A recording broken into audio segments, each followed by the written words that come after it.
this is what I'm going to talk about today. What it takes to work with agility. Where we can start. So, unfortunately I'm going to start with bad news. I hear this sometimes. I've got a confession. It's not true. It's a big fat lie. There is some good news. Working with agility is a powerful way of working that can help us unpack complexity and problems that we face in an uncertain world. It's powerful in its place, and it's worth exploring further. So, I believe that our organisations need to crack that problem. There are complex problems that we need to solve, and there's a way of working and approach that we need to try out if we're going to meet that challenge. And working with agility doesn't just meet that challenge, it also helps unlock an innate childlike fascination that actually we all have when we play with things, when we create new things. And this is an approach that can help us do that. There's a lot of talk about Agile. It promises a lot. There's a lot of buzzwords I've heard from our presentations so far. This is another one of them. Behind the buzzwords, there's a lot of confusion about what it really is and what it takes to work in this way. So that's what I want to do today. I'm going to clear up some of that confusion and offer you 5 places you can start in your teams and in your organisation if you want to give this a try. So I was wondering where to start with this, and I thought, well, why not let's look at its origins. Where does it come from? I play a daft little game. Let's play a game called Spot the Agile Founders. And I can already tell you're a smart bunch, so you're going to get this. So I'm going to flash up some images. Who do you think came up with this simple way of working to solve complex problems? Is it these guys? I mean, you can't tell, but they're wearing leather trousers. It's almost certainly not them. How about these guys? Too much fur coats going on, I think, for them. I'm not sure about the stripes. I don't believe it. Of course, it's these guys, you can tell, because they've got relaxed fit trousers and mobile phone holsters. Now, these regular folks just happen to be software developers who met around the turn of the 2000s. They wanted to come together to look at the way they were working and come up with a better plan to make things in a better way. They came up with a very, very simple manifesto and a set of principles that would help them in that approach. And what that did, it really sparked a global movement. Digital evangelists and a whole industry has been built up around what's essentially a simple way of solving complex problems. And they're keen to keep the mystique around this approach. There are any number of frameworks you can apply, whether that's LESS, SAFe, Kanban, Scrum. They're all brilliant. They all boil down to some similar, really valuable principles. But you can go and get a very expensive certification in any of these if that's what you want to go and do. But there's a simpler, more human approach to working this way that will help you unlock some problems. And the magic lies between a rub of mindset and methodology. And it's really going to, it can really help us become a more impact-obsessed, value-driven, customer-centric organisation. So I promise you 5 things, 5 places to start, 5 bold moves if you want to try working in this way. So, first one, create good trouble. If we're going to see change, we have to challenge the system, the status quo. Not to be needlessly disruptive, but with a good intent. We know some of our systems and processes could be better. We have to challenge those. Driving our own plan forward and really owning it to see our vision realised. So, Greta Thunberg was fed up with adults' inaction around the unfolding climate change around us. As one person, she set up and protested outside her school weekly. There are now hundreds of thousands of children around the globe that have sparked something in them and followed this movement. Greta represents someone that wasn't satisfied with the way things are and wanted to live in the way things could be. And we need to capture some of that spirit in our own organisation. We need to challenge the status quo, notice our hunches, act on them, drive an alternative plan forward if we want to see some change. So number 2, move from big programs to small, nimble teams. As humans, we're drawn to scale. We think bigger means better. The big boss, the big project with the big budget often gets first seat at the table. But those of you you sitting there, you've all worked in big programs, big projects.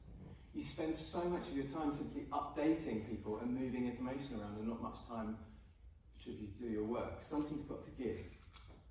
This simple graph just shows the added complexity of adding just one more person to a team. It's another line of information to be shared. It takes up so much time. We have to change that approach.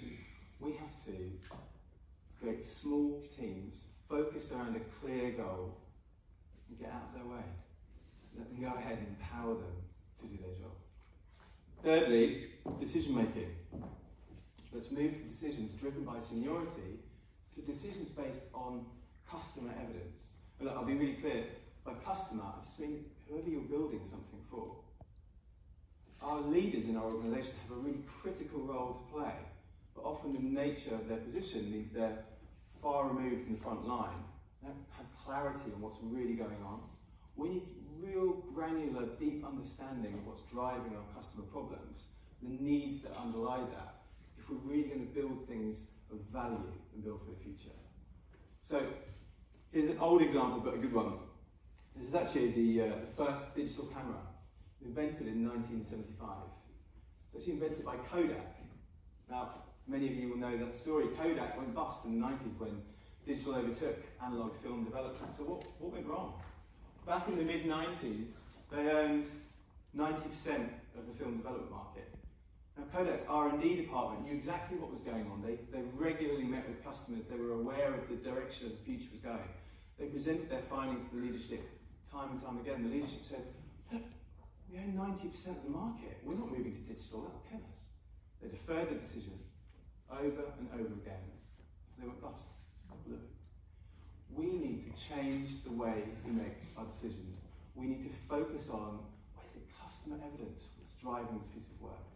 We need to get up close and personal with our customers' problems and really involve customer conversations as a heartbeat activity to our work, not just something that's done in the early stages of research or discovery.